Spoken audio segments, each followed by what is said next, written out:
आप देख रहे हैं वासुदेव शॉर्ट्स। जी, सुप्रीम कोर्ट ऑफ पाकिस्तान के चीफ जस्टिस याया आफरीदी साहब ने सुप्रीम कोर्ट में 11 फरवरी को जो है एक जुडिशल कमीशन का इजलास बुलाया गया है। इसमें मामला कुछ यूँ है कि चारों सूबों से जो नामजदगियाँ आएंगी चीफ जस्टिस की, उनकी तरक्की करके फिर इनको सुप्रीम कोर्ट ऑफ पाकिस्तान में लाया जाएगा।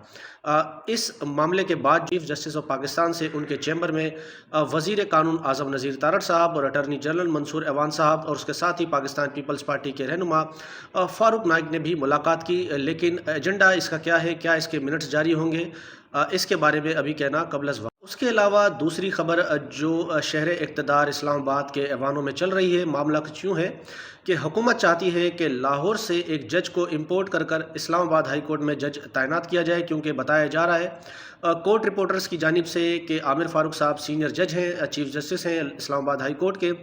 वो तरक्की करके सुप्रीम कोर्ट ऑफ पाकिस्तान में जब चले जाएंगे तो लाहौर हाई कोर्ट से 11वें नंबर के जज को लाना चाहती है हुकूमत, ताकि वहाँ पर भी मामलात को अपने कंट्रोल में रखे।